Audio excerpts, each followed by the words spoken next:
Higher ম্যাথের 40 তোমাকে স্বাগত। হ্যাঁ, ঠিকই শুনেছ, হায়ার ম্যাথ মারা যায়নি। হায়ার ম্যাথের 40 বলতে পুরো হায়ার ম্যাথ থেকে 40টা সৃজনশীল বাছাই করা হয়েছে, যে 40টা সৃজনশীল আমাদের এই চ্যানেলে 40 দিনে আপলোড করা হবে। যদি কোনো স্টুডেন্ট এই 40টা সৃজনশীল মনোযোগ দেওয়া করে এবং বুঝতে পারে, তাহলে তার জন্য pre test, test, model test এবং এসএসসির জন্য 80% মার্কের জন্য যথেষ্ট। যদি কেউ 80-র বেশি পেতে চায় তাহলে এই 40টা করে দেন, অন্য আরও যা আছে তাই করুন। তাহলে এই 40 তোমাকে স্বাগতম। 40 আজকে প্রথম ভিডিওতে প্রথম সৃজনশীল সমাধান করব। চলো, প্রথম সৃজনশীলে ক নম্বরে কি রয়েছে? ক নম্বরে একটা বীজগণিতিক রাশি দিয়ে বলেছে রাশিটি প্রতিসম নয় কিন্তু চক্রক্রমিক। এবার প্রতিসম আর চক্রক্রমিক কথাটা মানে বুঝি আগে আমরা। চলো ধরি, যে রাশিটা দেওয়া আছে F of A B C equal A by B plus B by C plus C by A, এই রাশিটা এবার প্রতিসম কি? প্রতিসম হলো এক্স এর স্থলে ওয়াই। যদি আমরা এক্স ওয়াই হিসাব করি আর এ বি দেওয়া আছে, তাহলে এ এর জায়গায় বি বসাবো, বি এর জায়গায় এ বসাবো। যদি রাশির মধ্যে কোনো পরিবর্তন না হয় তাহলে এটি প্রতিসম, আর যদি পরিবর্তন হয়ে যায় তাহলে প্রতিসম নয়। চক্রক্রমিক কি হবে? এ এর জায়গায় বি, বি এর জায়গায় সি, সি এর জায়গায় এ, তিনজনকে পাল্টায় বসাবো। তাও যদি রাশিটা পরিবর্তন না হয়, আগের মতো থেকে যায়, তাহলে রাশিটি চক্রক্রমিক।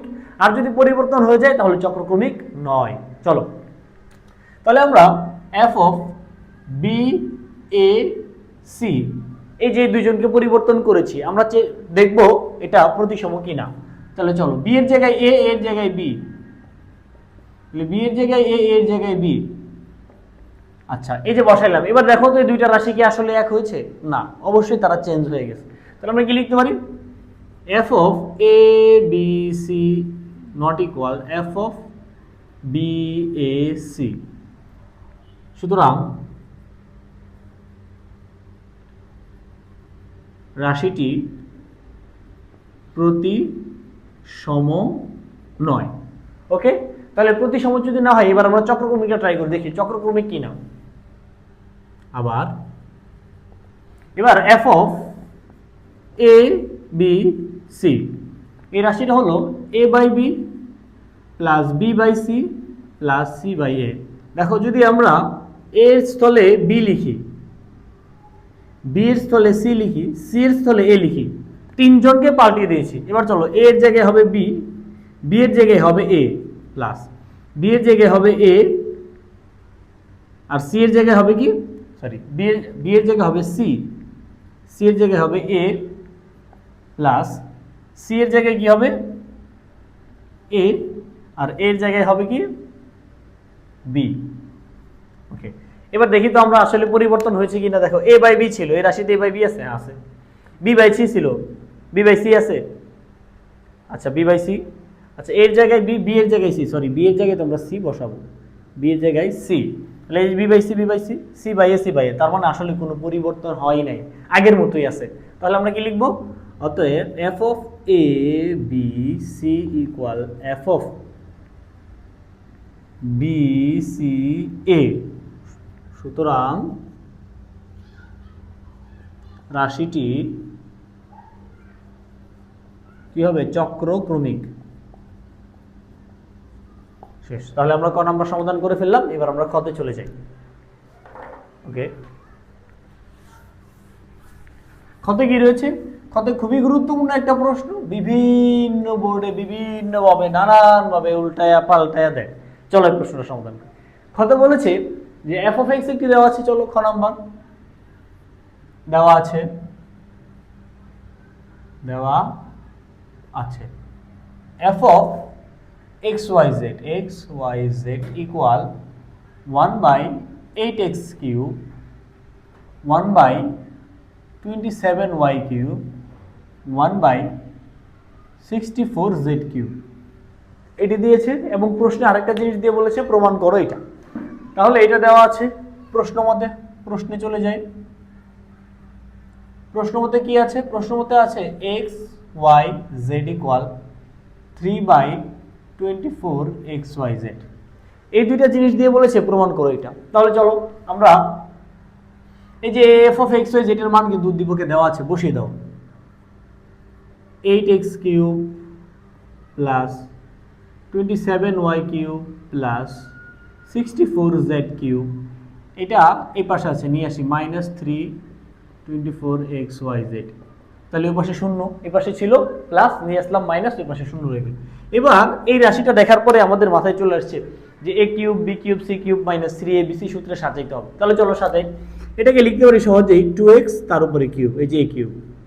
এটাকে লিখতে পারি 3y তার উপরে কিউব। এটা লিখতে পারি 4z তার উপরে কিউব। দেখো a cube b cube c cube কিভাবে, এটার উপরে 2 এর উপরে 3 দিলে 8, 3 এর উপরে 3 দিলে 27, 4 এর উপরে 3 দিলে 64 হয়ে গেল। এবার a cube b cube c cube minus 3a, এ বলতে কোনটা, এটা না, a b c। দেখো এটা যখন আমি লিখলাম অটোমেটিক এটা মিলে গেছে, আমার এখানে চিন্তাও করা লাগে নাই। 3 দুগুণে 6, 4 6 24 xyz, xyz 3 একে 3, 3 একে 3, 3 একে 3 হয়ে গেল। কার সূত্র হলো স্যার? এটা সূত্র হলো a cube b cube c cube minus 3abc। এটা সূত্র কি? সূত্র হলো half a plus b plus c second bracket a minus b whole square, a minus b whole square plus b minus c, b minus c whole square plus c minus a, c minus a whole square equal 0। Okay, এবার এই যে 2 বা half গুণাকার আছে, শূন্যের নিচে চলে যাবে ভাগাকারে। তাহলে যদি ভাগাকার হয়ে যায় তাহলে বাকি রইল কি 1/2x 1/3y 1/4z এটা। আর এখানে সেকেন্ড ব্র্যাকেটের মধ্যে রইল 1/2x 1/3y whole square 1/3y 1/4z তার উপরে হোল স্কয়ার 1/4z 1/2x তার উপরে হোল স্কয়ার। ওকে, এত ইকুয়াল 0। এবার দুইটা রাশির গুণফল, এই যে দুটো উৎপাদক, এটা একটা উৎপাদক, এটা একটা উৎপাদক, দুটো উৎপাদকের গুণফল শূন্য, তাহলে তারা আলাদা আলাদাভাবে শূন্য লিখি হয় 1/2x 1/3y 1/4z ইকুয়াল 0। তাহলে যেহেতু ভগ্নাংশ আছে লসাগু হবে, লসাগু কত? 3 দুগুণে 6, 4 6 24 হবে লসাগু 24xyz। এবার আসো তাহলে 24xyz লসাগু হয়, আমরা লসাগুটি করে নিই, সরি 2 3 4 2 1 3 2, 3 দুগুণে 6, 6 দুগুণে 12, লসাগু হলো আমার 12xyz। ওকে, তাহলে 12 দিয়ে এটাকে ভাগ করো, এটা দিয়ে এটা ভাগ করলে কত হবে 6yz প্লাস, এবার এটা দ্বারা এটাকে ভাগ করলে কত হবে, y কাটা যাবে, এটা কাটলে 3 4 12 4 4xz প্লাস, এটা দ্বারা এটাকে ভাগ করলে 12 কে 4 দ্বারা ভাগ করলে 3, z কাটা যাবে xy ইকুয়াল 0।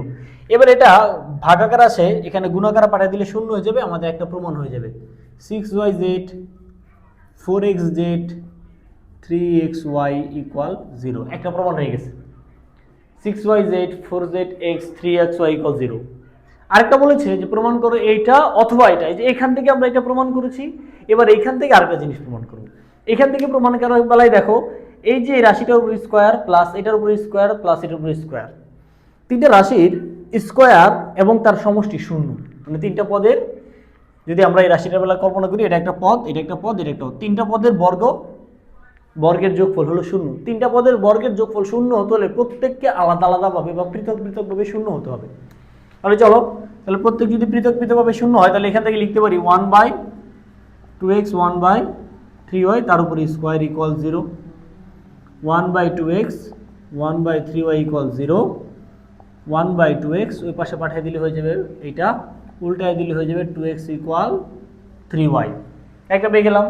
এবার এটা ইকুয়াল 0 নাও, 1/3y 1/4z তার উপর স্কয়ার ইকুয়াল 0।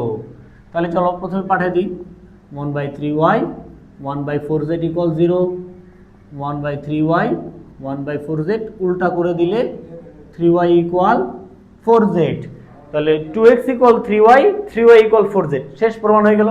অতএব আমরা লিখতে পারি কি, যে আমরা লিখতে পারি যে 2x equal 3y equal 4z, তাহলে প্রমাণ করতে বলেছিল, প্রমাণিত। এই হলো আমাদের খ নাম্বার। এবার আমরা চলে যাব ঘ নাম্বারে। যদি কোনো সমস্যা থাকে অবশ্যই কমেন্ট করবা, খুব দ্রুতই রিপ্লাই দেওয়া হবে। এবার চলো ঘ নাম্বারে চলে যাই। ঘ নাম্বারে কি রয়েছে? ঘ নাম্বার হলো আংশিক ভগ্নাংশ। এই অধ্যায় থেকে যদি প্রশ্ন হয়।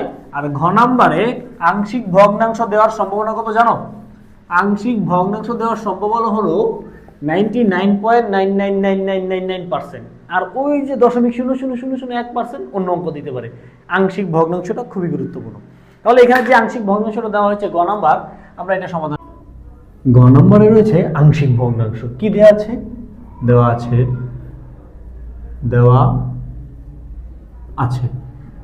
আছে Q of X equal X cube minus 64x, তাই না? ওকে, এটাকে আংশিক ভগ্নাংশ করতে হবে। অতএব আমাদের যেটা বলেছে 3x কিউব, নিচে রয়েছে এক্স কিউব মাইনাস 64x। এটাকে দেখো আমরা কি লিখতে পারি? 3x cube. এটাকে আমরা দেখো এখানেও x এখানেও x, আমরা x যদি কমন নিই তাহলে কি হয়? x square minus 64। এরপরে কি লিখতে পারি? 3x কিউব থাকুক, এই যে x, আচ্ছা x দ্বারা এখানে 2-3টা x, এখানে একটা x কেটে দিই, তাহলে কি রইল? x স্কোয়ার 64 কি লিখা যায়? 8 এর উপরে স্কোয়ার, তাই না? তারপরে আবার লিখে যায় 3x স্কোয়ার রইল, এটা লিখে যায় a plus B into a minus B, এই যে, তাই না? a plus B into a minus B. Okay, তাহলে দেখো আমাদের যেটাকে আংশিক ভগ্নাংশ করতে বলেছিল, এটাকে আমরা প্রথমে উৎপাদকে নিয়ে গেলাম। কেন উৎপাদকে নিয়ে গেলাম? আমাদের যে আংশিক ভগ্নাংশের রুলসগুলো আছে, 5টা রুলসই লেখা আছে হরে একঘাত বিশিষ্ট উৎপাদক, দ্বিঘাত বিশিষ্ট উৎপাদক, ত্রিঘাত বিশিষ্ট উৎপাদক, মানে উৎপাদক লাগবেই। এবার উৎপাদকে আসলাম, এবার দেখলাম উৎপাদকের ঘাত 1, এখানে উৎপাদকের ঘাত 1। এবার আংশিক ভগ্নাংশের 1 নাম্বার নিয়মে পড়েছি। এবার ধরি, তাহলে কি লিখতে হবে? 3x কিউব, নিচে রয়েছে x প্লাস 8 x মাইনাস 8। এটাকে ধরতে পারি, এই যে এবার আসো ধরার বেলা, এটা এই যে উপরের পাওয়ার আর নিচের পাওয়ার যখন সেম হবে, উপরে স্কোয়ার, এই দুইটার গুণ করলে স্কোয়ার হবে।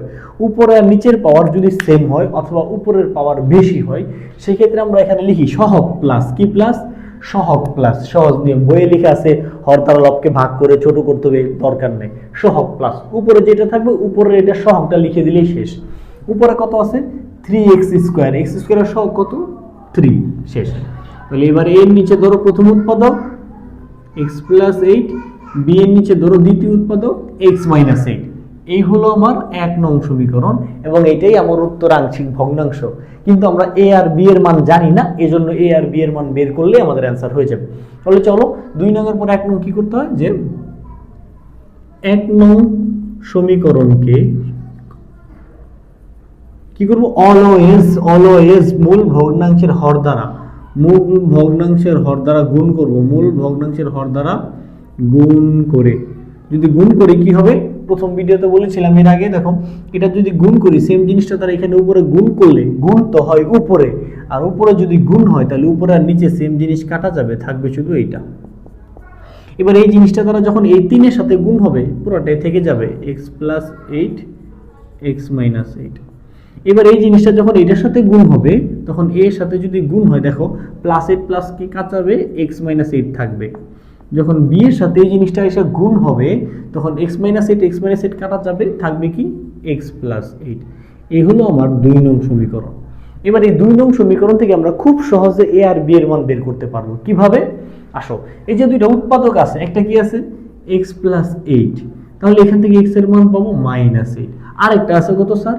x মাইনাস 8, তাহলে এখান থেকে পাবো প্লাস 8। এই দুইটা মান দুইবার বসাইলে আমাদের সমীকরণের সমাধান। চলো লিখবো x ইকুয়াল 8 2 নং সমীকরণে বসিয়ে, যদি বসাই তাহলে কি হবে খেয়াল করো। এখানে যদি 8 বসাই 3, 8 এর উপরে স্কয়ার, এখানে আসো, এখানে যখন 8 বসাবো 8 8 16, এখানে যখন 8 বসাবো প্লাস 8 মাইনাস 8 কাটা হয়ে যাবে 0। এটা যদি 0 হয়, 0 সাথে গুণাকার আছে, এটা 0, এটার সাথে এটা 0, তার মানে পুরোটাই হয়ে যাচ্ছে আমার 0। তাহলে এটা আমার লেখার দরকার নাই, তাই না? 0। এখানে আসো, এখানে প্লাস 8 বসাইলে প্লাস 8 মাইনাস 8 0, এ 0। এখানে প্লাস 8 বসাইলে পাবো b ইন্টু 16, তাই না? এবার আসো, তাহলে এবার কত হয়? 3 8 8 64, b into 16, sorry B into 16। এবার আমার তো বি এর মান দরকার, তাহলে বি কে রাখি, বাকিদেরকে পাঠাই দিই 3 ইন্টু 64 16। দেখো কত সুন্দর, এটা 16 দিয়ে কাটি, 16কে 16, 16 দুগুণ 32, 4 16 64, 3 4 এ বি এর মান পেয়ে গেলাম 12, তাই না? এবার ঠিক একইভাবে এ এর মান বের করবো, আবার লিখবো যে x ইকুয়াল -8 2 নং সমীকরণে বসিয়ে, চলো বসাই। এবার -8 বসাবো, তাহলে 3 থাকবে, -8 তার উপরে স্কোয়ার। আসো -8 যখন বসাবো, +8 -8 0, এটা 0 মানে এটা 0 মানে পুরোটাই 0। -8 যখন এখানে বসাবো, +8 -8 0 মানে পুরোটা 0, জাস্ট এখানে থাকবে a ইন্টু -8 -8। তাহলে কত হলো, এখানে মাইনাস ভ্যানিশ হয়ে যাবে, 8 8 64, 64 রইল, মাইনাস a ইন্টু 16, তাই না? -16a। আমার তো এর মান দরকার, তাহলে পাঠাই দাও 3 64 -16। তাহলে দেখো এটা কাটা গেলে আবার কত থাকে, 4, 3 4 -12। এর মান পেয়ে গেলাম -12, বি এর মান পেয়ে গেলাম +12। এ আর বি এর মান যদি আমি 1 নং সমীকরণে বসাই, এটাই আমার নির্ণয় অ্যান্সার, বা নির্ণয় আমার কি আংশিক ভগ্নাংশ। তাহলে কি লিখবো, উপরে লিখি, তাই না? এটা মুছে দেই, এটা মুছে দেই, লিখি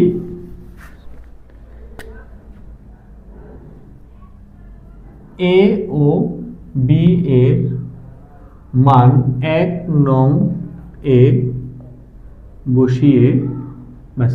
এবার 1 নং এ বসাই, তাহলে 3x স্কোয়ার, নিচে হলো x প্লাস 8 x মাইনাস 8। ওকে, তাহলে এই যে 3, এর মান কত পেলাম, -12, এই হলো -12, নিচে হবে কি আমার x প্লাস 8, বি এর মান কত পেলাম, +12 x মাইনাস 8। এবারে যেখানে -12 আছে, প্লাস মাইনাসে মাইনাস লিখে দিতে পারি, আরো সুন্দর হয়, 3 -12/x plus 8 plus 12/x minus 8। এই হলো আমার নির্ণয়ের আংশিক ভগ্নাংশ। যারা বুঝতে পারো নাই তারা অবশ্যই কমেন্ট করবো, যে কোনো সমস্যা আমরা খুব দ্রুতই সমাধান করার চেষ্টা করব। দেখা হবে 40 আর দ্বিতীয় সৃজনশীলে। ততক্ষণ পর্যন্ত ভালো থাকবা, সুস্থ থাকবা, আল্লাহ হাফেজ।